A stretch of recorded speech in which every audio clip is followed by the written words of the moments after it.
प्रेम से बोलिए आनंद कंद भगवान की जय। गुरुर ब्रह्मा गुरुर्विष्णु गुरुर्देव महेश्वरा गुरुर्साक्षात् परम ब्रह्म तस्मै श्री गुरुवे नमः। बंदो गुरुपद कंज कृपा सिंधु नररूप हरि महामोह तव पुंज जासु बचन रविकरणी कर अखंड मंडलाकारम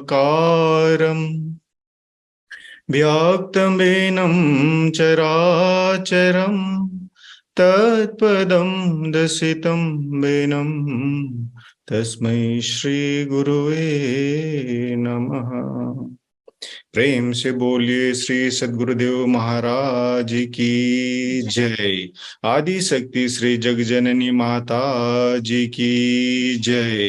परम संत श्री हंस जी महाराज की जय। सभी दिव्य परिवारों की जय। सभी पूजनीय संत महात्माओं की जय। सच्चे गुरु दरबार की जय।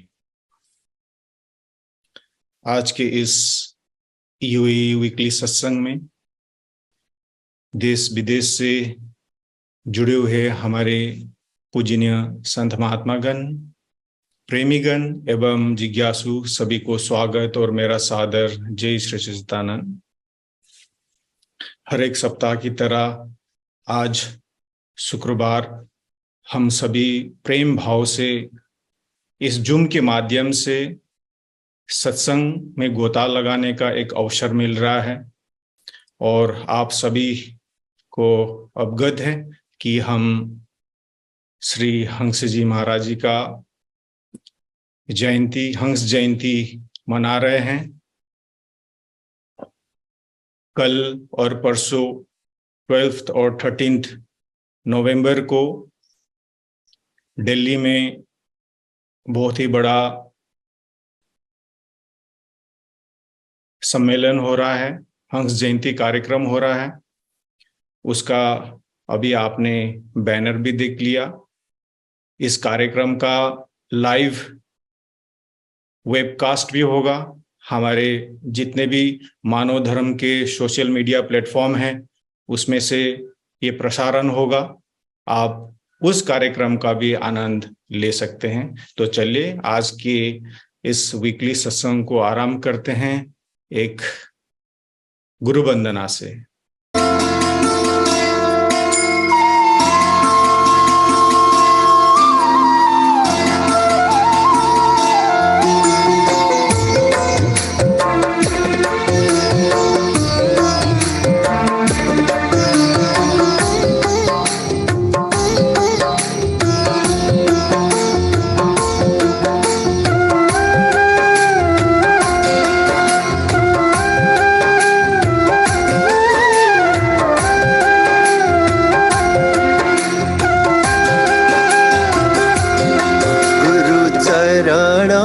कमला बलिहारी रे प्रभु चरण कमला बलिहारी रे मेरे मन की दुविधा तारी रे मेरे मन की दुविधा तारी रे गुरु चरण कमला बलिहारी रे प्रभु चरण कमला बलिहारी रे।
बलिहारी रे, प्रभु चरण कमल बलिहारी रे।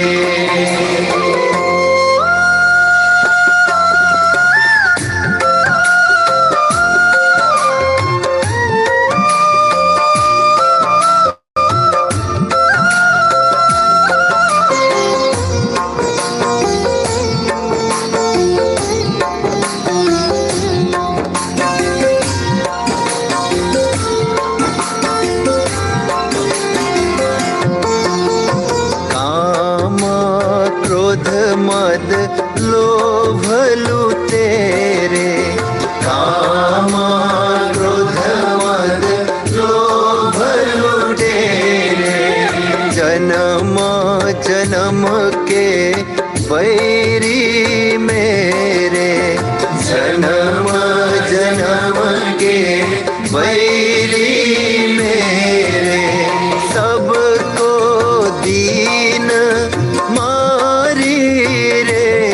प्रभु सबको दीन मारी रे, गुरु चरण कमल बलिहारी रे, प्रभु चरण कमल बलिहारी रे।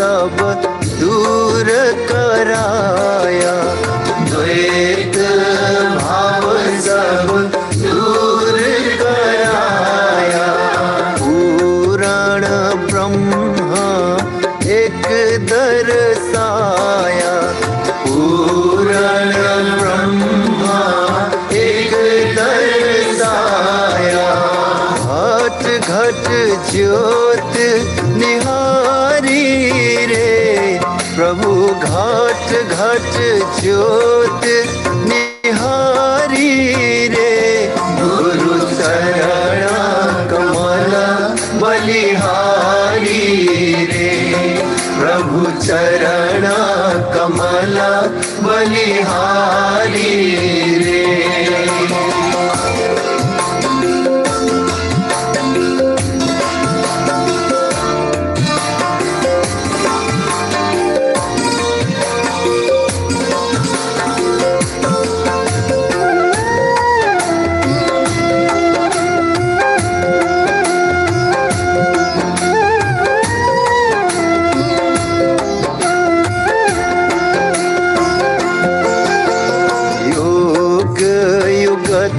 गुरु देव बताए, योग युगत गुरु देव बताए, ब्रह्मानंद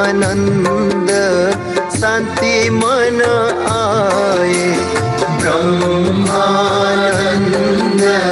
शांति मन आए, मानुष देह सुधारी रे, प्रभु मानुष देह सुधारी रे, गुरु चरण कमल बलिहारी रे, सद्गुरु चरण कमल बलिहारी रे।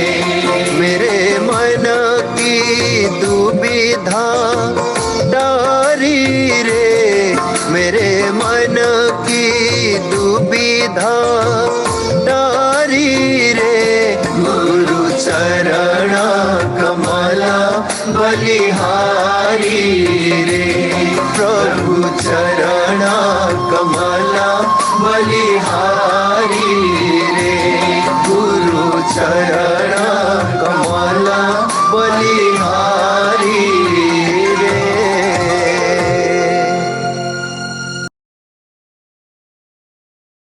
प्रेम से बोलिए आनंद कंद भगवान की जय। अभी आप सुन रहे थे बहुत ही सुंदर गुरु वंदना, और गुरु वंदना को स्वर दिया था हमारे गुरु भाई इंद्र लामिछा ने, जो यूएसए से हैं, और वीडियो एडिटिंग किया था हमारे सुयोग्य राय जो इजराइल से हैं। उन सबको बहुत बहुत धन्यवाद। चलिए, आज हमारे साथ एक युवा यूथ काठमांडू नेपाल से जुड़े हुए हैं, हमारे आरती बहन। मैं उनको अनुरोध करता हूं आज हमारे साथ अपना कुछ अनुभव साझा करने के लिए। प्रेमले भन्नुहोस् श्री सद्गुरुदेव महाराजको जय। आदि शक्ति श्री जगज्जननी माताजीको जय। वक्रतुण्ड महाकाय सूर्यकोटि समप्रभ निर्विघ्नं कुरु मे देव सर्वकार्येषु सर्वदा। गुरुर्ब्रह्मा गुरुर्विष्णु गुरुर्देव महेश्वर गुरुर्साक्षात् परं ब्रह्म तस्मै श्री गुरुवे नमः। तस्मै श्री गुरुवे नमः। सच्चिदानंद भगवान को जय। भगवान श्री पशुपतिनाथ को जय।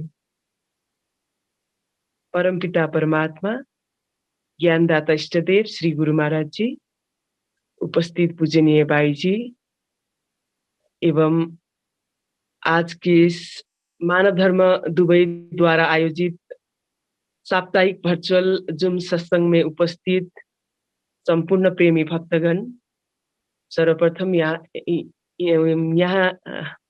आज मैं पहली बार आप लोगों के समक्ष में हिंदी भाषा में सत्संग सुनाने जा रही हूँ। बहुत से भूल हो जाएंगे, आप कृपा करके इस सब भूल को माफ करेंगे, यही आशा रखते हुए आप लोगों के सामने मैं आपने अपनी टूटी फूटी कुछ बाड़िया सत्संग के श्री गुरु महाराज जी की अनुमति लेते हुए प्रस्तुत करना चाहूंगी। हमने अभी अभी गुरु वंदना के साथ आज की इस जूम वर्चुअल सत्संग का शुरुआत किया, और अभी तो हम लोगों के ऊपर गुरु महाराज जी की इतनी कृपा बरस रही है कि रोज हमें सत्संग का लाभ प्राप्त हो रहा है। पहले क्या होता था, हमें केवल शनिवार को और रविवार को सत्संग के लिए वेट करना पड़ता था, क्योंकि हमने भी जब बचपन से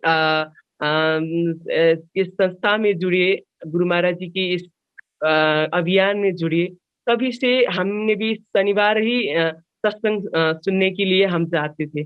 पर अब ऐसा समय आ गया है, हर रोज हमें सत्संग का लाभ प्राप्त हो रहा है। हर रोज हमें कहीं जूम से सत्संग का लाभ प्राप्त हो रहा है, तो कहीं यूट्यूब के माध्यम से सत्संग का लाभ प्राप्त हो रहा है, कहीं ऑडियो सत्संग के माध्यम से सत्संग का लाभ प्राप्त हो रहा है। तो एक तरह से सत्संग की गंगा गुरु महाराज जी ने हर भक्त के घर में एक कृपा करके हम सब जीव के ऊपर इतनी दया करके हम सब भक्तों के घर में सत्संग की गंगा को बहा दिया है। और इससे बड़ी कृपा कलयुग के प्राणी को और क्या हो सकती है। यही सत्संग सुनते सुनते हम अपने जीवन में, ये व्यस्त जीवन में भागते भागते अपने जीवन में अस्त व्यस्त जीवन में भागते भागते अपने जीवन में हम अपने कर्मों को पूरा करने की कोशिश करते हैं। गुरु महाराज जी हमें सत्संग में सुनाते हैं कि सत्संग हम मनसा कर्मसा और वचनसा से करते हैं। तो सत्संग मनसा से हमें तो कैसे हो जाता है कि मन से ही सत्संग हमें खुद सुनने के लिए मिलता है, क्योंकि हमारे मन हमें ही सत्संग सुनाता है। जब गुरु महाराज जी की कृपा होती है, अंतर आत्मा से हम जीवों के ऊपर एक आवाज आती है जो हम जीवों के लिए कल्याण के लिए एक सत्संग की शब्द बाणी वहां से निकलती है। और गुरु महाराज जी बताते हैं कि वचन सा से हम जैसे इस बाणी से हम सत्संग करते हैं, ये अपने लिए भी करते हैं और दूसरों को एक गुरु महाराज जी की सेवा के हेतु करते हैं। और वचन सा से सत्संग करते हुए सबसे बड़ी सत्संग का महत्व गुरु महाराज जी ने कर्म सा से बताया है। जब हम अपनी कर्म से दूसरों को सत्संग की अनुभूति करवाते हैं तो वो सत्संग सब सर्वश्रेष्ठ कहकर गुरु महाराज जी हमें बताते हैं।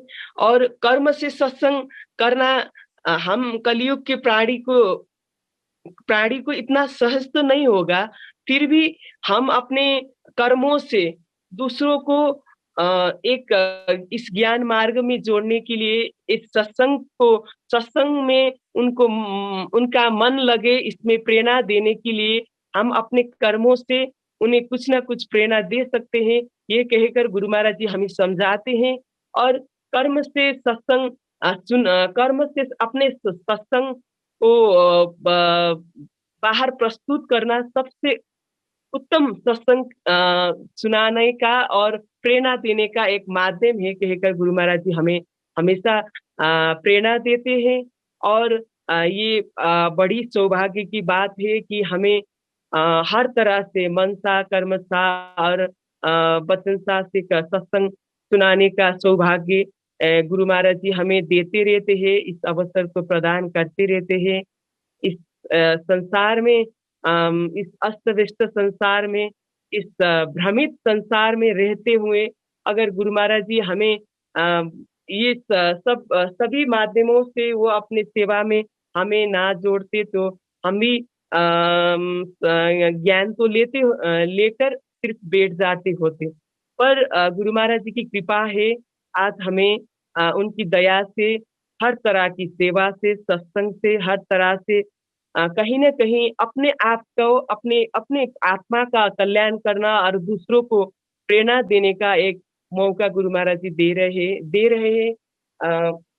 आदरणीय प्रेमी भक्तगण, जैसे एक माँ अपने बच्चों को इस संसार में जब जन्म देती है तब वो माँ अपनी बच्चों के पालन पोषण कर उस बच्चों का हर जरूरत पूरा करने के लिए दिन रात मेहनत करके पूरा फोकस और डेडिकेशन के साथ अपने बच्चों के लालन पालन करती है।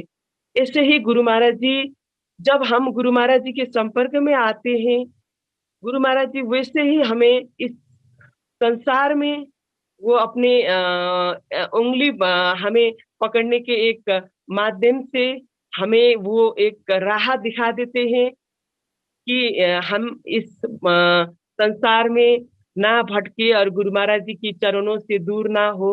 यही प्रेरणा गुरु महाराज जी एक माँ की जैसे एक माँ बच्चे को देती है, बच्चे को लालन पोषण कर उसे सही रास्ता दिखाती है, वैसे ही गुरु महाराज जी इस संसार में जब हम गुरु महाराज जी के चरणों में जाते हैं और दूसरा जन्म लेते हैं, तो गुरु महाराज जी हमारे जीवन में एक सारथी की तरह, एक माँ की तरह हमें हर पल हर क्षण गाइड करते रहते हैं। हम भले हम भूल जाते हैं, हम संसार की इस भाग दौड़ में कभी हम भूल जाते हैं, गुरु महाराज जी को भूल जाते हैं। हम गुरु महाराज जी की आज्ञा को पालन करने में हम चूक जाते हैं। पर गुरु महाराज जी हमेशा फिर अपने भक्तों को खींचकर अपने पास ले आते हैं। कहीं गुरु महाराज जी अपने संत महात्मा के माध्यम से अपने भक्तों को समझाते हैं और उन्हें अपनी शरण में लाते हैं। कभी कोई प्रेमी भक्तों के माध्यम से उस भटके हुए प्रेमी भक्तों को भी अपने समझाते हुए अपने चरण में लाते हैं, ताकि ये मेरा भक्त इसका आत्मा का कल्याण हो और इसकी जो यात्रा है इस संसार में रहते हुए ये प्रभु नाम को ना छोड़े और इसका कल्याण हो। यही हेतु रखते हुए गुरु महाराज जी भी हमें जैसे एक माँ अपने बच्चों को पालन पोषण करती है और उसे सही रास्ता दिखाती है, वैसे ही गुरु महाराज जी हमें हर क्षण हर पल जगाते रहते हैं, समझाते रहते हैं। अपने आज्ञा रूपी कीलों से हो या अपनी सेवा से, सत्संग से गुरु महाराज जी हमेशा जोड़ते रहते हैं। और हमें ये बात अपनी हम चाहे हम संसार में जितने भी व्यस्त क्यों ना हो, पर हमें ये बात हमेशा गुरु महाराज जी के ये वचनों वचनों का, गुरु महाराज जी का जो भी आज्ञा हो, इसको अपने हृदय में धारण करके अगर हम आगे बढ़े तो ये हमारा जीवन भी, ये हमारा भौतिक और आध्यात्मिक जीवन भी एक गुरु महाराज जी ही इसको एक पार लगा देते हैं। जैसे विभू जी महाराज जी हमें बताते हैं कि कैसे हम अपने जीवन के अर्थ को सब समझे, कैसे हम अपने जीवन में गुरु महाराज जी की कृपा को समझे। और विभू जी महाराज जी हमें सत्संग में बताते हैं कि जब हम अपने आप आपको साक्षी होते हैं, जैसे मैं क्या कर्म कर रही हूँ, मैं अपने कर्मों का जब साक्षी होने लगती हूँ, तब मुझे अपने गलतियों का एहसास होने लगता है। और तब मुझे गुरु महाराज जी हर पल, हर समय कहीं ना कहीं वो रास्ते दिखाते हैं। और अगर कोई गलती हमें भूलवश हो गई हो तो वो हमें सुधरने के मौका देते हैं।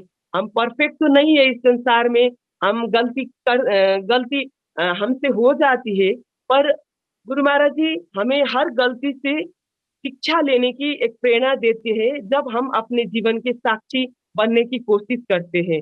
और साक्षी अपने जीवन का साक्षी बनना भी एक अभ्यास ही है। जैसे गुरु महाराज जी बताते हैं कि हमें अपने जीवन में हर समय अपने कर्मों को करते हुए जब हम नाम सुमिरन करते हैं तो हम हमारे अंदर एक विवेक जागृत होता है।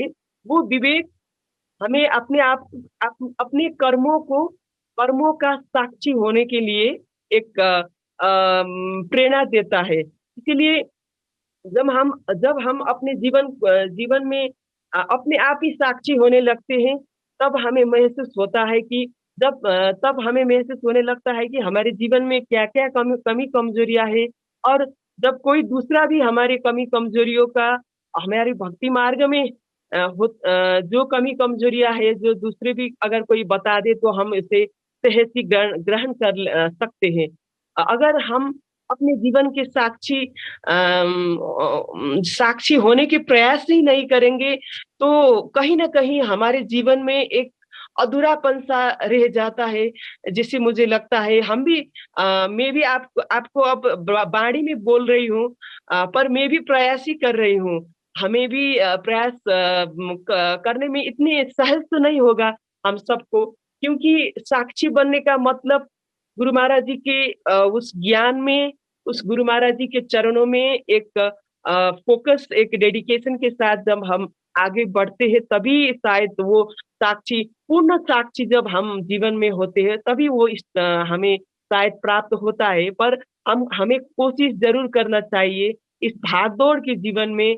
हम जहाँ भी है, जैसे अपने गृहस्थ जीवन में हो या कोई भी हम उसमें हो, हमें अपने जीवन में साक्षी बनने के प्रयास जरूर करना चाहिए। हम भले इसमें कहाँ तक आगे बढ़ेंगे वो तो गुरु महाराज जी की कृपा, उनके मार्गनिर्देशन से हम धीरे धीरे जरूर आगे बढ़ेंगे। पर जीवन में जब आप साक्षी बनेंगे तब आपको जीवन के हर एक परिस्थिति में, आपको चाहे सुख हो या दुख हो, आपको किसी भी परिस्थिति में आप एक स्थिर अवस्था में रह सकते हैं। गुरु महाराज जी हमें यही प्रेरणा देते हैं।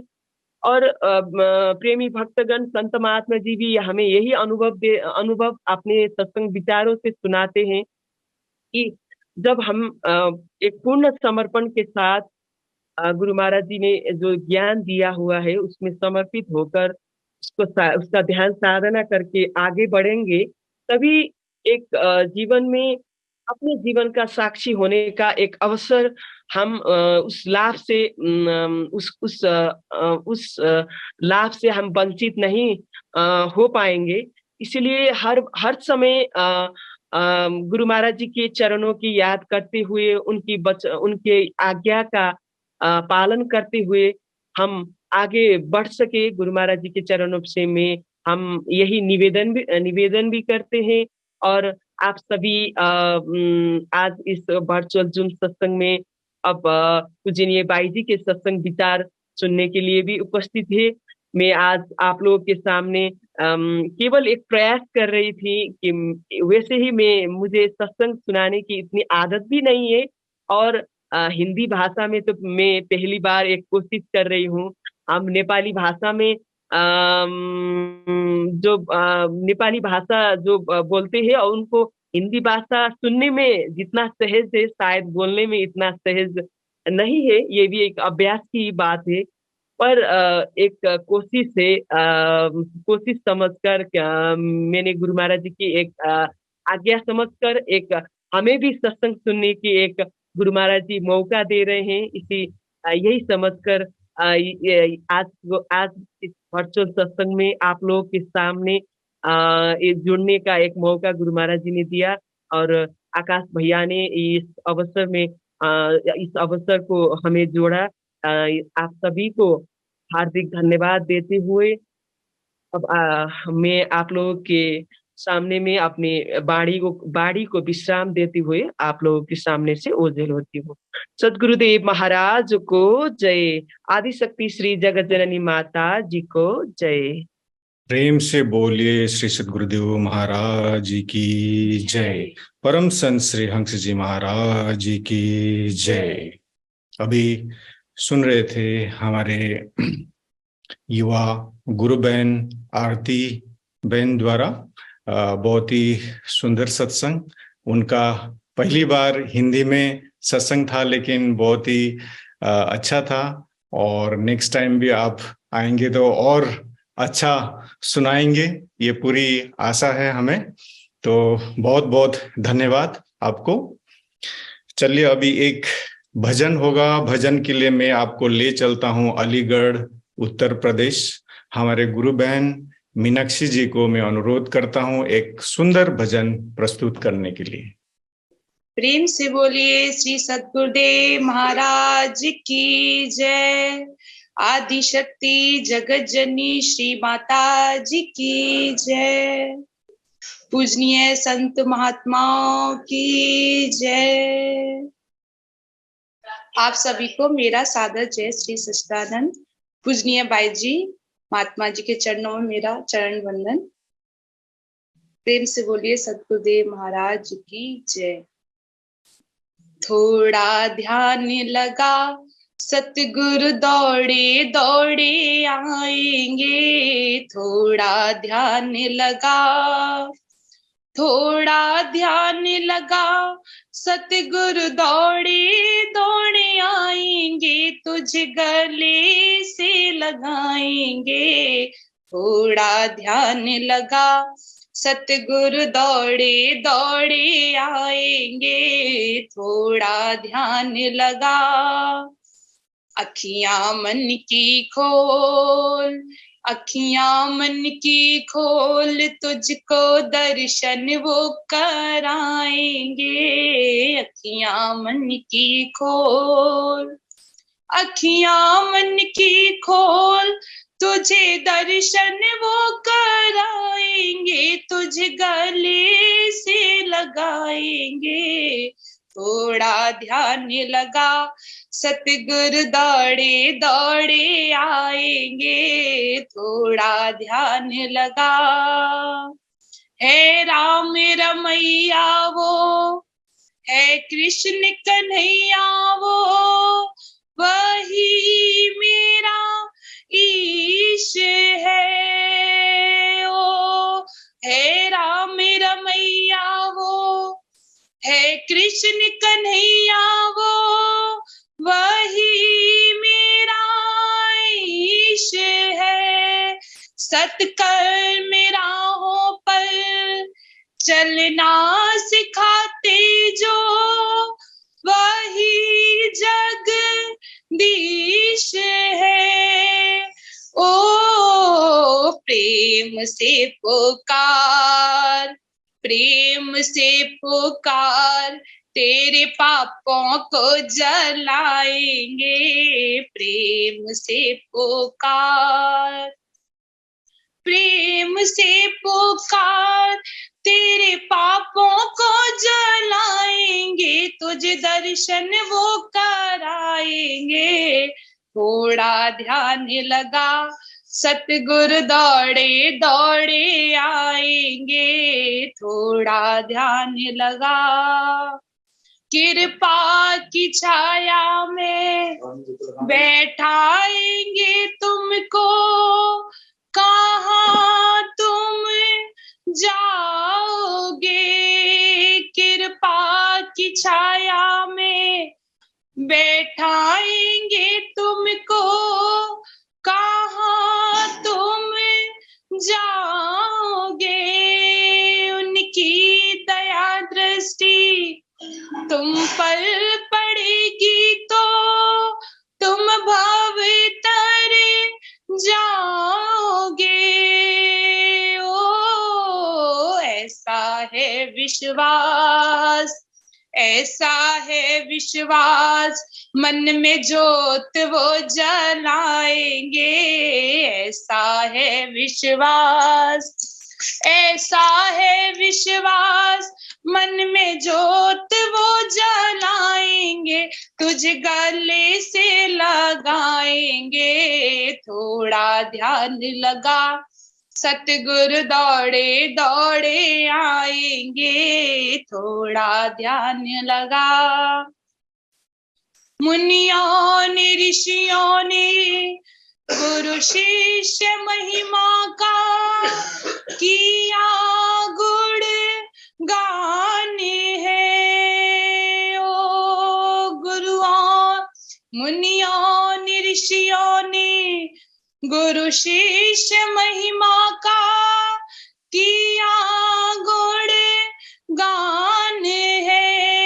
गुरुवर के चरणों में बसते सभी तीरथ, बच्चों के भगवान है। ओ महिमा है अपार, महिमा है अपार, सत की राह वो दिखाएंगे। महिमा है अपार, महिमा है अपार, सत की राह वो दिखाएंगे, तुझे गले से लगाएंगे। थोड़ा ध्यान लगा, सतगुरु दौड़े दौड़े आएंगे। थोड़ा ध्यान लगा, थोड़ा ध्यान लगा, सतगुरु दौड़े दौड़े आएंगे, तुझे गले से लगाएंगे। अखियां मन की खोल, अखियां मन की खोल, तुझे दर्शन वो कराएंगे। अखियां मन की खोल, अखियां मन की खोल, तुझे दर्शन वो कराएंगे, तुझे गले से लगाएंगे। थोड़ा ध्यान लगा, सतगुरु दौड़े दौड़े आएंगे। थोड़ा ध्यान लगा। प्रेम से बोलिए श्री सद्गुरुदेव महाराज की जय। आदि शक्ति जगत जननी श्री माता जी की जय। प्रेम से बोलिए परम संत श्री हंस जी महाराज की जय। हमारे गुरु बहन मीनाक्षी जी को अति सुंदर भजन प्रस्तुति के लिए बहुत बहुत आभार और धन्यवाद। चलिए अभी सत्संग के लिए मैं आपको ले चलता हूँ मॉरिशस। हमारे पूजनीय महात्मा धन्यबाई जी को मैं अनुरोध करता हूँ अपना सत्संग विचार हमारे समक्ष रखने के लिए। बोलिए श्री सद्गुरुदेव महाराज की जय। श्री आनंद कंद भगवान की जय। जननीं राजेश्वरीं देवीं हंसं जगद्गुरुं पादपद्मे तयोः श्रित्वा प्रणमामि मुहुर्मुहुः। अज्ञानतिमिरान्धस्य ज्ञानाञ्जनशलाकया चक्षुः उन्मिलितं येन तस्मै श्रीगुरवे नमः। तस्मै श्रीगुरवे नमः। बोलिए श्री सद्गुरुदेव महाराज की जय। श्री आनंद कंद भगवान की जय। आदिशक्ति जगत जननी श्री माता जी की जय। सभी दिव्य महान विभूतियों की जय। योगीराज परम संत सद्गुरुदेव श्री हंस जी महाराज की जय। सच्ची दरबार की जय।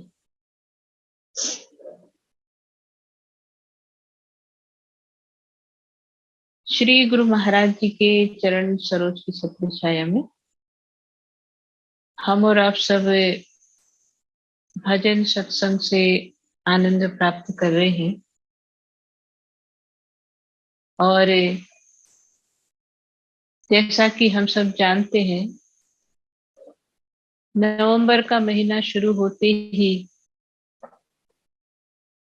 हमारे अंदर हंस जयंती की और हंस जयंती का जो प्रोग्राम है उसकी तैयारी, उसका सत्संग, दर्शन, ये सारी बातें विचार हमारे अंदर आने लगते हैं। और जैसा कि हम सब जानते हैं कि हर वर्ष 8 नवंबर हंस जयंती मनाई जाती है।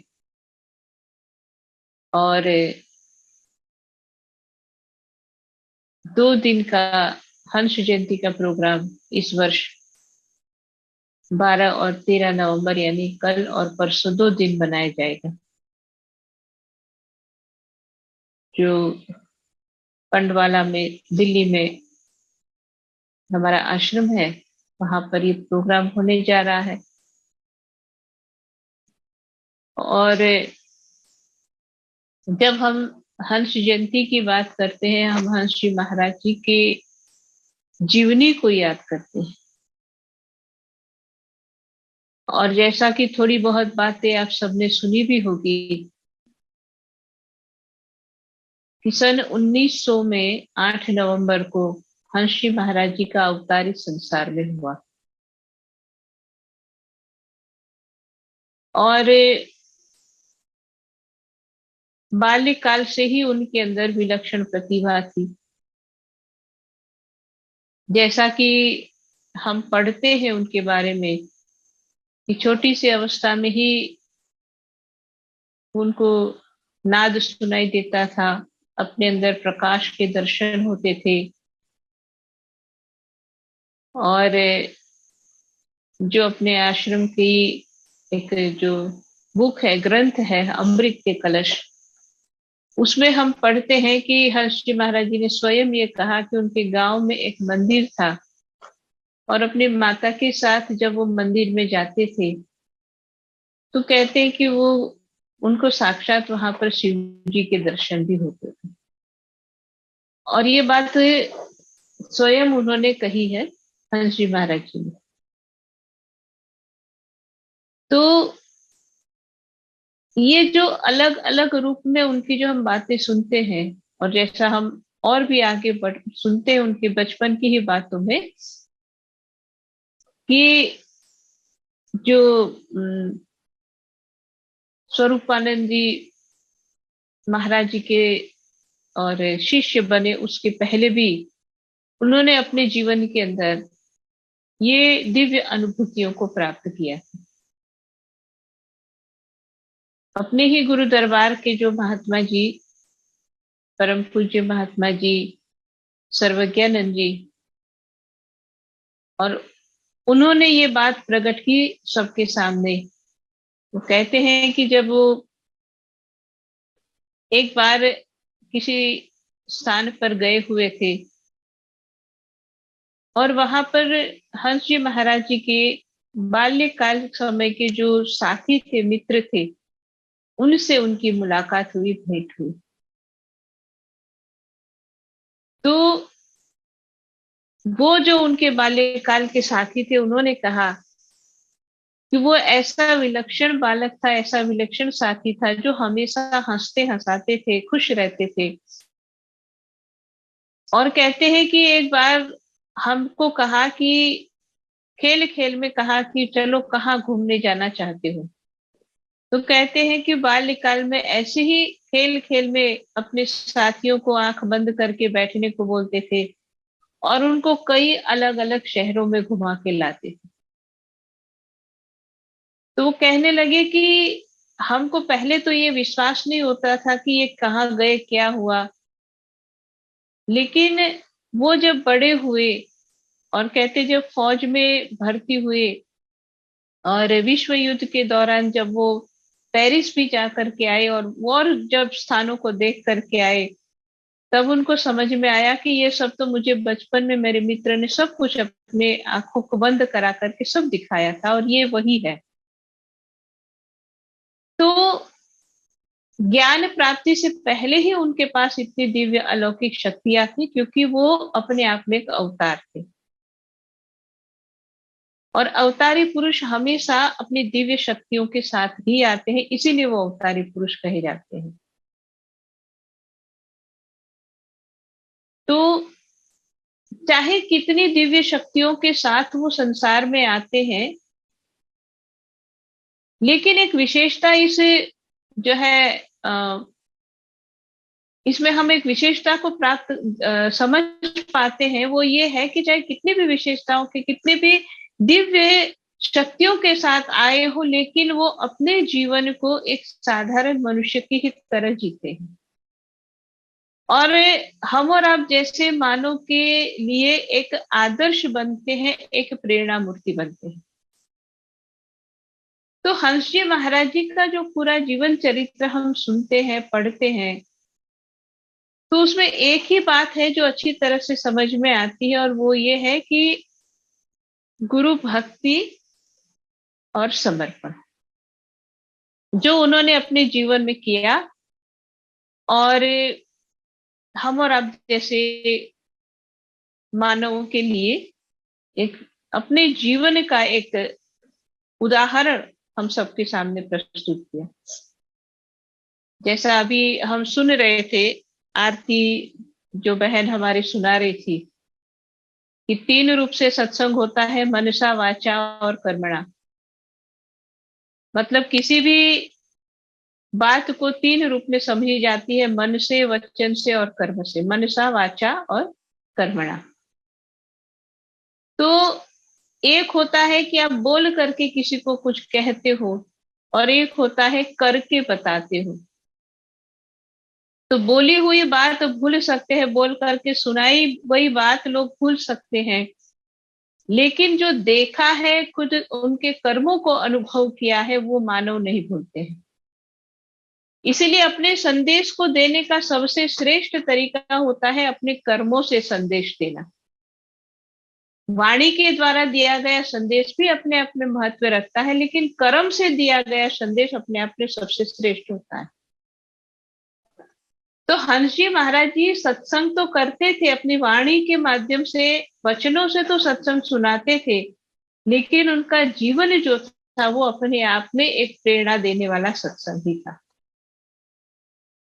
क्योंकि जैसा हम अलग अलग प्रसंगों से इस बात को समझते हैं कि कैसे उनका जीवन एक गुरु भक्ति में ही बीता। तो गुरु महाराज जी के चरणों में जब आए, ज्ञान प्राप्त किया, गुरु महाराज की आज्ञा से प्रचार करने लगे और उपदेश देने की आज्ञा गुरु महाराज जी ने दी। जगह जगह जाते थे, सत्संग सुनाते थे। जैसा अभी हमने जो है हंस जी महाराज जी की जीवनी पर जो एक छोटी सी वीडियो दिखाई गई, उस पर आप सबने भी देखा। हम सब इस बात को जानते हैं कि शुरुआत के दिनों में पैदल चलते थे, कभी बैलगाड़ी मिली तो बैलगाड़ी में बैठ गए, और जो भी वाहन मिला और नहीं मिला तो पैदल चलते हुए अपने साथ थोड़े मुट्ठी में चने रखते थे, मुट्ठी भर, उसी को खाते थे और प्रचार करते थे। और अनेक स्थानों पर जाकर के प्रचार उन्होंने किया। तो ये जो बात जो अभी हम सुनने वाले हैं कि क्या है कि जब वो प्रचार कर रहे हैं किया, लेकिन ये क्या था उसके पीछे? गुरु आज्ञा। कि गुरु महाराज की आज्ञा है कि प्रचार करना है, तो इसलिए वो ये नहीं देखते थे कि दिन है कि शाम है, धूप है, पैदल चल रहा हूँ कि कहाँ कुछ मिल रहा है, खाने को नहीं मिल रहा, लेकिन गुरु आज्ञा में वो चलते चले जाते। और उसका ये प्रभाव, उसका ये परिणाम है कि आज इतना बड़ा, इतना विशाल जो हंस वंश की बेल हम देख रहे हैं, इतने करोड़ों करोड़ों शिष्य जो इस गुरु दरबार से जुड़े हैं, तो उसकी शुरुआत, जो मेहनत जो है हंस जी महाराज जी ने स्वयं पैदल चल के की। और जैसा कि हम सुनते हैं कि अनेक जगह पर उन्होंने खूब सत्संग किए, प्रचार किए, लोगों को जोड़ा, ज्ञान दिया। और ये कहा जाता है कि जब कोई भी अच्छा कार्य करना कोई चाहते हैं तो उसमें विघ्न भी आते हैं। जैसा हम सुनते हैं कि सुंदरकांड में ये बात आती है कि जब माता सीता की खोज करने के लिए हनुमान जी चले और लंका में जाने के लिए, तो उस समुद्र को पार करने में ही उनके कितने विघ्न थे। तो ऐसे ही कोई भी अच्छा कार्य करने के लिए कोई भी आगे बढ़ता है तो उसमें विघ्न आते ही आते हैं। लेकिन जब हंस जी महाराज जी की जीवनी को हम सुनते हैं, ध्यान से समझते हैं, तो समझ में आती है ये बात कि जब विघ्न कितने भी आए, लेकिन जब आपका इंटेंशन प्योर है और आपका मन गुरु चरणों में दृढ़ लगा है, तो वो परेशानी ही आपके लिए जो श्राप की तरह थी वो ही आपके लिए आशीर्वाद बन जाती है। वो परेशानी ही आपके लिए एक नेगेटिव रिजल्ट देने की बजाय एक पॉजिटिव रिजल्ट देता है। और ये है गुरु चरणों के विश्वास का प्रताप, जो हम हंस जी महाराज जी की जीवनी में कई बार पढ़ते हैं। आपने सुना भी होगा, पढ़ा भी होगा कि उस समय अक्सर ये होता था कि सत्संग होते थे तो कोई न कोई वहां पर विरोध करने के लिए पहुंच जाते थे। और एक मैं घटनाक्रम भी सुनाऊं, बहुत अच्छी तरह से हमको ये बात समझ में आएगी कि जैसा उस समय जब भारत और पाकिस्तान अलग नहीं हुए थे, हंस जी महाराज जी का प्रचार उस समय लाहौर की तरफ उस क्षेत्र में भी बहुत होता था। तो कहते हैं कि जब हंस जी महाराज जी ने और अपने महात्मा जी को भेजा और कहा कि भाई वहां एक स्थान पर जा करके भाई प्रोग्राम रखना है, आप जाओ पहले और तैयारी करो। गुरु महाराज की आज्ञा प्राप्त करके महात्मा जी वहां चले गए और जैसा कि प्रोग्राम की तैयारी होती है और जगह जगह सत्संग होने लगे, पर्चे बांटे और जगह जगह पर्चे बांटे जा रहे, प्रचार किया जा रहा है कि हंस महाप्रभु आ रहे हैं और उनके दर्शन और प्रवचन से जरूर लाभ प्राप्त करें। जगह जगह ये जो है अनाउंसमेंट हो रहा है। तो लेकिन कहते हैं कि संयोग ऐसा था कि ये महात्मा जी जब वहां प्रचार कर रहे थे और उसके कुछ समय पहले, कुछ महीनों पहले या कुछ दिनों पहले, कहते हैं कि वहां पर एक कोई और हंस के नाम से कोई और एक महात्मा गया हुआ था और उन्होंने पहले तो लोगों को खूब अपनी जाल में फंसाया और बाद में गलत काम करके और वहां से वो भाग गए थे।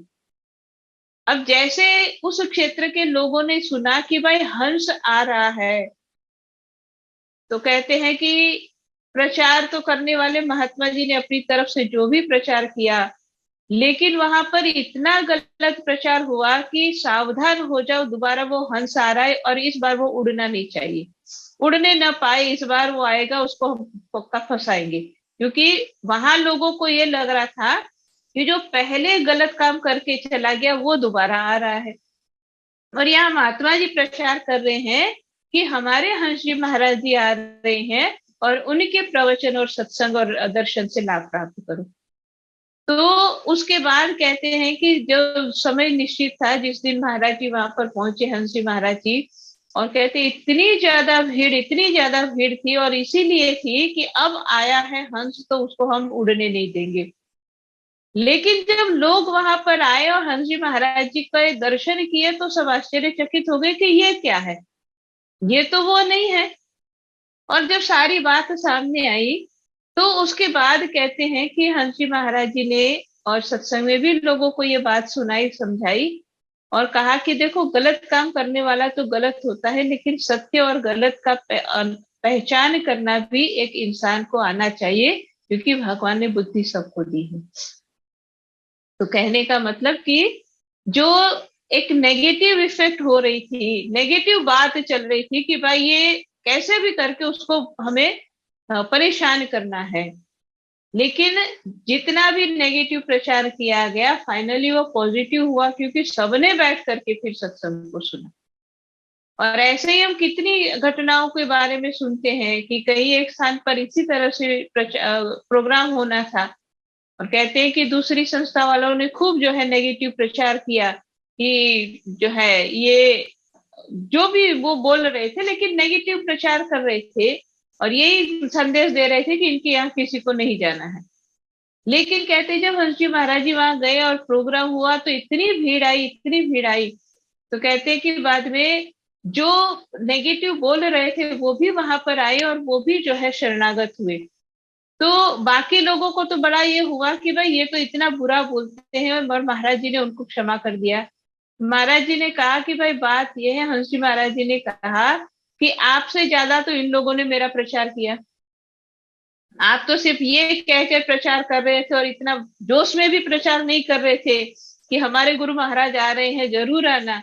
लेकिन ये लोग आप लोगों से कई गुना ज्यादा जोश में प्रचार कर रहे थे कि ये जो है नेगेटिव बोल रहे थे और ज्यादा जोश में बोल रहे थे।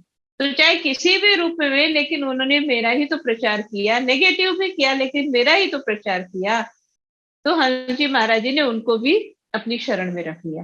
तो चाहे कोई कितना भी नेगेटिव करना चाहे, लेकिन ये अनेक, ये तो मैंने एक दो दृष्टांत बताए, अगर आप पढ़ोगे ये जो अपने गुरु दरबार की किताब है, और ये मैं तो कहती हूँ सबके पास होनी चाहिए और सबको ये किताब पढ़नी चाहिए। ये किताब नहीं है, एक ग्रंथ है, ये ग्रंथ नहीं है, हम सबके सिर का ताज है। ये है अमृत के कलश, और ये अमृत के कलश हमेशा जो है गुरु महाराज जी की इतनी दया है कि मैं हमेशा अपने साथ रखती हूँ और हमेशा इसको पढ़ती हूँ। और इतना जरूरी है कि हम इसको पढ़े क्योंकि इससे इतनी प्रेरणा मिलती है। हालांकि किसी भी महापुरुष की जीवनी से हमको प्रेरणा मिलती है। अगर हम माता राजेश्वरी जी का, हमारे जो है जगत जननी माता जी का भी ग्रंथ जो है राजेश्वरी ग्रंथ, उसको भी पढ़ते खूब प्रेरणा मिलती है। इसको पढ़ते खूब, मतलब कहने का मेरा ये है कि हमारे लिए बहुत जरूरी है कि हम इन ग्रंथों को अपने घर में जरूर रखें और इसका नियमित पाठ करें। ऐसा नहीं कि एक बार, जितनी भी बार पढ़ेंगे, जितनी भी बार पाठ करेंगे, उतनी ही बार हमको उनके जीवन का कुछ नया ही एंगल, कुछ नई बात समझ में आती। तो हंस जी महाराज जी की ये जो ये ग्रंथ है, मैं अनेक बार पढ़ चुकी हूँ और अभी भी पढ़ती रहती हूँ। और जितनी बार हम पढ़ते हैं उसमें एक एक नई नई बात हमारे सामने प्रकट होती है। क्यों? क्योंकि ये तो उनकी कथा तो अनंत है ना। हम जैसे कहते हैं कि सदगुरु की महिमा अनंत, अनंत किया उपकार, उनकी कथा ही अनंत है। तो हम जितनी भी बार पढ़ेंगे उसमें से एक बूंद हमको समझ में आएगा। इसलिए ये अमृत के कलश तो सबको जरूर पढ़ना चाहिए, अपने घर में जरूर होना चाहिए। और सबसे विशेषता ये है कि हिंदी में भी है और इंग्लिश में भी है। कोई ये सोचे कि हमको हिंदी नहीं आती है समझ में, तो अंग्रेजी में भी है। तो इंग्लिश जानने वालों के लिए भी है, उसको आप पढ़ सकते हैं, जरूर पढ़े उसको। और हिंदी तो सभी लोग जानते ही, ऐसी कोई बात नहीं। और चाहे बोल नहीं पाते हो, जैसा अभी हम कह रहे थे वो बहन की, चाहे बोल नहीं पाते लेकिन समझते तो सभी हैं, तो समझ में तो आती है सभी को, तो जरूर इसको पढ़े। तो इसी के अंदर जो है हम एक और बात, मैं इसी में पढ़ी हुई बात में बताऊंगी। ये सारी बात इसमें पढ़ करके तो बताते हैं हम। एक और बात आती है कि जब स्वरूपानंद जी महाराज जी ने अपनी जीवन लीला को समाप्त किया, तो कहते हैं कि उस समय और अलग अलग जो है लोगों ने अधिकार जमाया, और आनंदपुर में, नंगली में और क्या क्या संस्थाएं बन गई, बहुत सारी बात आती है उसके पीछे। लेकिन जो बात है वो ये है कि जब हंस जी महाराज जी वापस उस स्थान पर पहुंचे आनंदपुर, और जब देखा कि क्या हुई है पोजीशन, फिर वहां से निकल गए। तो कहते कि कुछ एक ऐसे शिष्य थे जिन्होंने हंस जी महाराज जी को ये कहा कि आप भी गुरु गद्दी पर अपना दावा जो है करो, और अपने आप अपना दावा जो है उसके ऊपर जो है आपको करना चाहिए। तो उस समय की बात है जो हंस जी महाराज जी ने उन लोगों से क्या कहा, और ये एक इतनी गहरी भी बात है और ये समझने वाली भी बात है।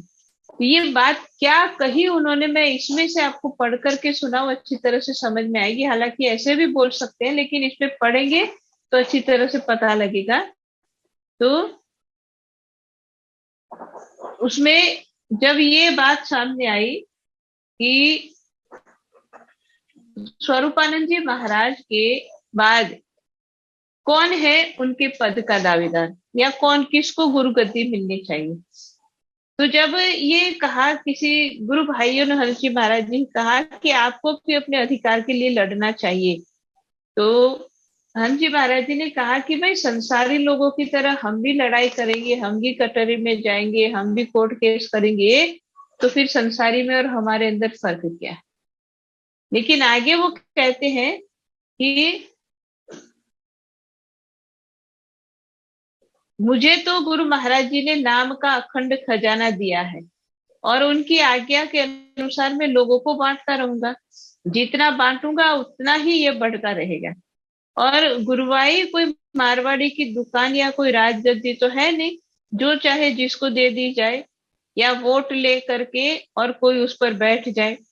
यह तो रूहानी ज्ञान है जिसका मन पूर्ण रूप से गुरु महाराज जी के वचन में लग गया है, और जो सेवक सेवा करते करते अपने को भूल चुका है, जिसका मैं का छिलका गल गया है, वही गुरु ज्ञान का हकदार है, और उसी में रूहानियत प्रकट होती है।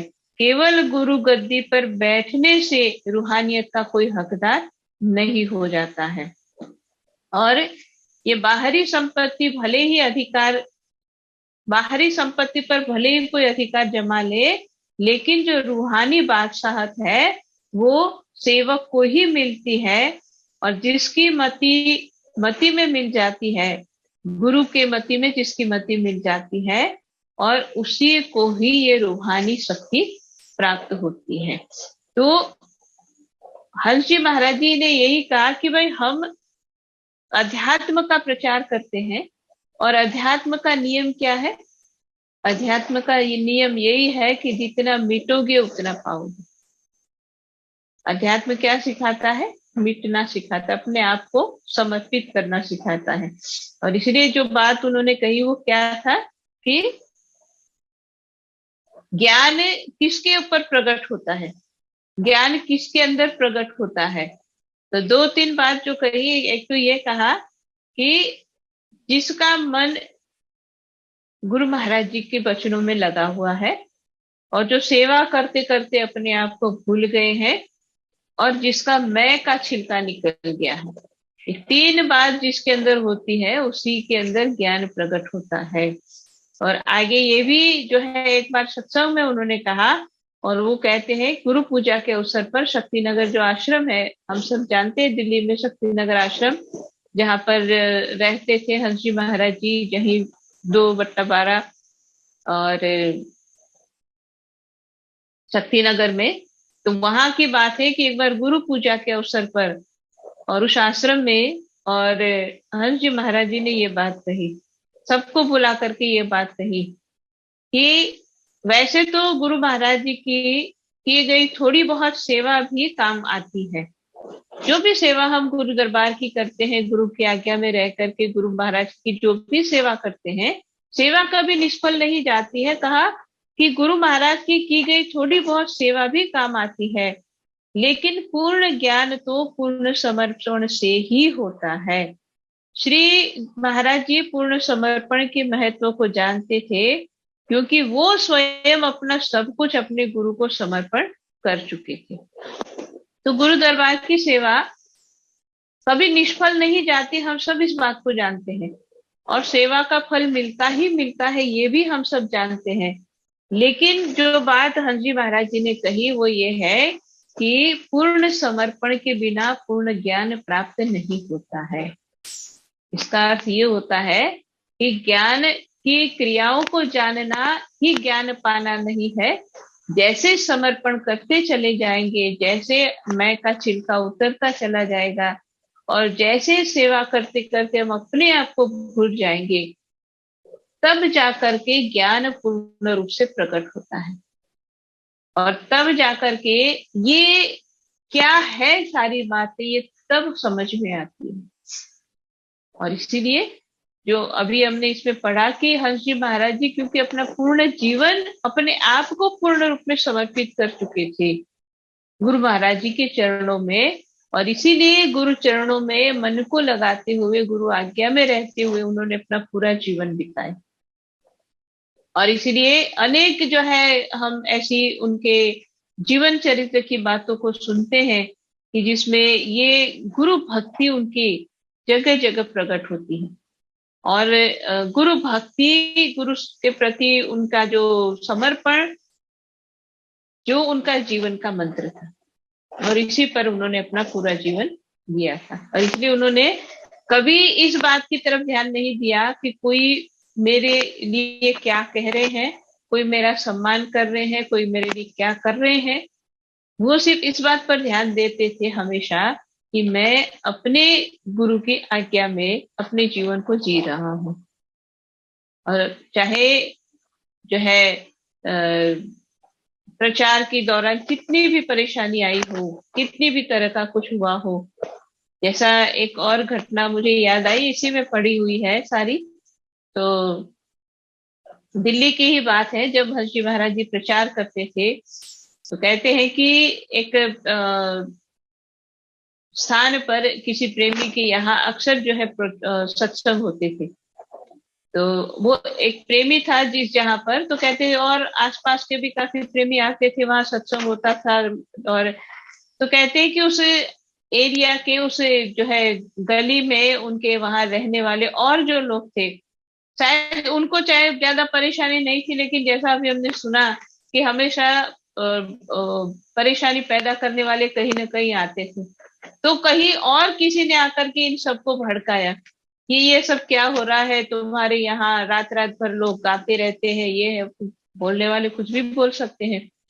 तो कहते हैं कि फिर वहां पर ये हुआ कि जब हंस जी महाराज जी वहां पर थे, और तो अब वहीं पर रुकते थे, क्योंकि आश्रम तो थे नहीं, जिस प्रेमी के यहाँ जाते थे थोड़े दिन वहां रुके, सब आते थे, वहीं सत्संग होता था, फिर कहीं और निकल जाते थे। तो जब हंस जी महाराज जी वहां पर गए, वहां पर जो है जिस प्रेमी के यहाँ थे, और सत्संग का टाइम तो शाम का था, और तो जो जिसने औरों को भड़काया था, सब लोग मिल करके और उस प्रेमी के द्वार पर पहुंचे, दरवाजे पे जाके खटकाया दरवाजा, और जब प्रेमी ने देखा कौन है, तो बाहर तो काफी सारे लोग खड़े हैं हाथ में डंडे वंडे लेकर के, अरे कौन है वो पाखंडी, निकालो बाहर, हम उसको देख लेंगे।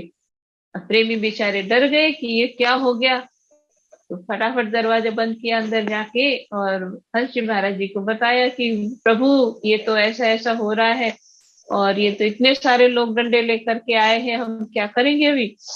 तो हंस जी महाराज जी ने, क्योंकि गुरु की आज्ञा में जीवन जीना क्या होता है, तो हंस जी महाराज जी ने उनसे यही कहा कि कोई बात नहीं, मैं अभी बाहर आता हूँ और जा करके तुम दरवाजा खोल देना। कहते हैं कि हंस जी महाराज जी ने बाहर आकर के और बरंडे में और सिर पर जो है तौलिए से एक पगड़ी बांधी बाहर आए, आकर के बैठ गए, और फिर प्रेमी से कहा जाओ खोल दो दरवाजा। तो कहते जैसे दरवाजा खोला, बाहर तो इतनी भीड़ थी, सारे डंडे वंडे लेके खड़े थे, लेकिन जैसे दरवाजा खोला और अंदर देखा तो सारे उल्टे पांव भागे, ऐसे भागे ऐसे भागे, और कोई गिर रहा है, कोई कुछ हो रहा है। फिर कहते हैं रात्रि के समय, फिर सत्संग के समय जो प्रेमी लोग आने लगे, तो कहते हैं शाम को जब एक प्रेमी आ रहे थे, नुक्कड़ पर पान की दुकान के पास से निकले, तो वहीं पर दो चार लोग जो उस भीड़ में थे वो थे, उसने उन्होंने उनको रोक करके पूछा, भाई कितने लोग होते हैं तुम्हारे यहाँ, तुम्हारे यहाँ जो ये प्रोग्राम सत्संग होता है कितने लोग थे, कितनी भीड़ थी। उसने कहा क्यों, अभी तो हम लोग जा रहे हैं। तो कहा नहीं, अभी दिन में तो गए तो दरवाजा खोला तो यहाँ तो इतने कई सौ लोग अंदर बैठे हुए थे। कहा कई सौ लोग बैठे हुए थे भाई, अभी तो हम लोग जा रहे हैं। तो कहते हैं कि जब वो जो गलत काम करने वाले किसी भी भावना से जब कोई आता है, लेकिन जब भी कोई विघ्न पैदा करने के लिए आए, लेकिन इसी तरह से वो पराजित होकर के ही भागे। और ये एक दो नहीं, कई घटनाएं हैं, बहुत सारी घटनाएं हैं जैसे मैं कह रही थी। और ये सारी घटनाएं एक ही बात को हम सबको समझाती है, और वो ये है कि भाई ज्ञान है, ज्ञान का और साधन कर रहे हैं और गुरु चरणों में विश्वास है, तो कोई चाहे कितनी ही विकट परिस्थिति में भी क्यों न हो, लेकिन वो नेगेटिव बात भी हमारे लिए पॉजिटिव हो जाती है, वो श्राप भी हमारे लिए आशीर्वाद हो जाता है। जैसा कि हम सुनते हैं ये प्रसंग के अंदर, जो रामचरितमानस का प्रसंग है कि जब हनुमान जी और लंका में प्रवेश करने के लिए गए, तो वहां जब लंकिनी से मुलाकात हुई, और जैसा कि प्रसंग में हम सुनते हैं कि लंकिनी ने जैसे ही देखा हनुमान जी को, हालांकि वो बहुत छोटा रूप बना करके जा रहे थे, लेकिन फिर भी उसने हनुमान जी को पकड़ लिया और कहा कि भाई तुम चोर हो, और चोर जितने भी चोर है वो सब मेरे आहार है। तो घटनाक्रम क्या हुआ हम सब कथा सुनते हैं कि फिर लंकिनी ने जो है हनुमान जी को रोका, हनुमान जी ने घुसा मारा, फिर वो गिर गई, फिर उठ करके उसने हाथ जोड़ दिए, जो कथा में हम सुनते हैं। लेकिन ये सारे वार्तालाप के बाद लंकिनी जो है हनुमान जी से ये कहती है कि प्रविशी नगर कीजिए सब काजा, हृदय राख कौशलपुर राजा। लंकिनी कहती है जो कि आप नगर में प्रवेश करो और जो करने के लिए आए हो सारे काम करो, लेकिन अपने हृदय में प्रभु को याद रखो। और उसी में आगे तुलसीदास जी लिखते हैं कि जो हमेशा अपने मन को और नाम के साथ जोड़ करके रखते, उसके साथ क्या होता है। तो उसमें ये बात तुलसीदास जी भी कहते हैं कि उस व्यक्ति के लिए, उस भक्त के लिए, उस साधक के लिए जो विष है वो अमृत बन जाता है। गरल यानी विष, वो सुधा यानी अमृत हो जाता है। ऐसे व्यक्ति के लिए विष अमृत हो जाता है। और अग्नि जो थी वो जलाने की बजाय ठंडी हो जाती है उसके लिए, जैसे हम सुनते हैं प्रहलाद के लिए हो गई। और चाहे कहते हैं कि और समुद्र हो विशाल, लेकिन वो उसके लिए गाय के पैर यानी उसके खुर से बने हुए गड्ढे के समान हो जाता है। तो ये बहुत सारे दृष्टांत उसमें दिए हैं, और उसमें ये कहना चाह रहे हैं कि चाहे विपरीत से विपरीत परिस्थिति पे वो भगत क्यों न हो, लेकिन वो उसके लिए पॉजिटिव हो जाती है, वो विपरीत न रह करके उसकी फेवर में हो जाती है। और यही बात हम हमेशा जब कथा ये अपने जो है ग्रंथ को पढ़ते हैं, तो उसमें हमेशा हम पढ़ते हैं कि हंसी महाराज जी के जीवन में हमेशा ये हुआ कि जितनी भी विपरीत परिस्थिति उनके सामने आई, चाहे कितना भी विरोध करने वालों ने विरोध किया, लेकिन हमेशा वो विकट परिस्थिति उनके लिए आशीर्वाद बन गई। तो ये अपने जीवन से, अपने कर्मों से उन्होंने हम सबको ये बताया कि गुरु चरणों में विश्वास और मन नाम में जिसका लगा होता है, उसके लिए संसार में कुछ भी असंभव नहीं है, और उसके लिए संसार में कहीं पर कोई और जो है कष्ट नहीं है, कोई विपरीत परिस्थिति नहीं रहती है, सब उसके फेवर में हो जाती है। तो इन शॉर्ट बात यह है कि हंस जी महाराज जी की जीवनी को याद करने का मतलब होता है कि हम अपने खुद के लिए और प्रेरणा प्राप्त करते हैं गुरु भक्ति की, समर्पण की और नाम में विश्वास की। तो ऐसे ही हम सबके जो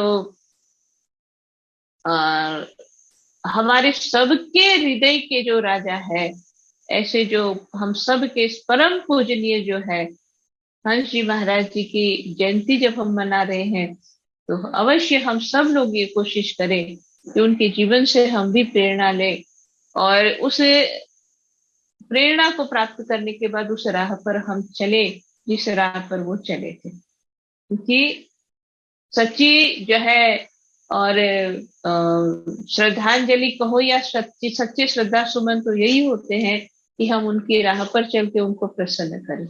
इसलिए हम भी मांगते उन्हीं से हैं, उन्हीं के चरणों में प्रार्थना करते, उनसे ही ये मांगते हैं कि हे प्रभु, आप हमारे ऊपर भी ऐसी दया कृपा करना, अपना आशीर्वाद का वरद हस्त हमारे सिर पर हमेशा रखना, और हमको हमेशा आपके पद चिन्हों पर, आपके बताए रास्ते पर चलने की शक्ति भी देना। तो इन्हीं शब्दों के साथ मैं अपनी वाणी को विराम देती हूँ, और एक बार पुनः सबको ये कहती हूँ कि अगर आपके पास ये ग्रंथ अभी भी नहीं है, जरूर उसको रखो और उसको जरूर पढ़ो। बोलिए श्री सद्गुरुदेव महाराज की जय। योगी राज परम संत सद्गुरुदेव श्री हंस जी महाराज की जय। प्रेम से बोलिए आनंद कंद भगवान की जय। परम संत श्री हंस जी महाराज की जय। हमारे पूजनीय महात्मा धरणी बाई जी को अति प्रेरणादायक और दिव्य सत्संग से हमें लाभान्वित करने के लिए आपको बहुत बहुत आभार प्रकट करना चाहते हैं। हमारे गुरु बहन आरती जी और गुरु बहन मीनाक्षी जी को भी बहुत बहुत धन्यवाद। और आज देश विदेश से जितने भी संत महात्माएं और प्रेमीगण जिज्ञासु जुड़े हुए हैं, आप सबको भी बहुत बहुत धन्यवाद। एक बार मैं फिर से आपको एक सूचना देना चाहता हूं कि कल 12 नवंबर और 13 नवंबर इंडिया टाइम 5 PM से हंस जयंती का कार्यक्रम हमारे जो आश्रम है पंडवाला आश्रम से सीधा प्रसारण होगा। हमारे जितने भी सोशल मीडिया का प्लेटफॉर्म है, फेसबुक मानव धर्म फेसबुक, मानव धर्म यूट्यूब चैनल, मानव धर्म का वेब पेज, सबसे ये जो प्रोग्राम है कल इंडिया टाइम 5 PM से प्रसारित होगा, लाइव होगा। आप इस कार्यक्रम को जरूर आप देखिएगा, इससे आनंद प्राप्त कीजिएगा। आप सभी को बहुत बहुत विनती करना चाहते हैं। आज के कार्यक्रम हम लोग यहीं पर समाप्त करते हैं छोटी सी प्रार्थना से। मैं बाई जी को अनुरोध करता हूं प्रार्थना के लिए। बोलिए श्री सद्गुरुदेव महाराज की जय। त्वमेव माता च पिता त्वमेव, त्वमेव बन्धु च सखा त्वमेव, त्वमेव विद्या द्वरिणं त्वमेव, त्वमेव सर्वं मम देव देव, त्वमेव सर्वं मम देव देव, त्वमेव सर्वं मम देव देव। भक्तिदान मोह दीजिए गुरुदेव अन्य के देव, और नहीं कुछ चाहिए निश दिन चरणन से, बार बार वर मांग हूँ हर्षि देहु श्री रंग, पद सरोज अनुपायिनी भक्ति सदा सत्संग। बोलिए श्री सद्गुरुदेव महाराज की जय। श्री आनंद कंद भगवान की जय। आदिशक्ति जगत जननी श्री माता जी की जय। सभी दिव्य महान विभूतियों की जय। योगीराज परम संत सद्गुरुदेव श्री हंस जी महाराज की जय। सभी लोग नाम का सुमिरन करेंगे।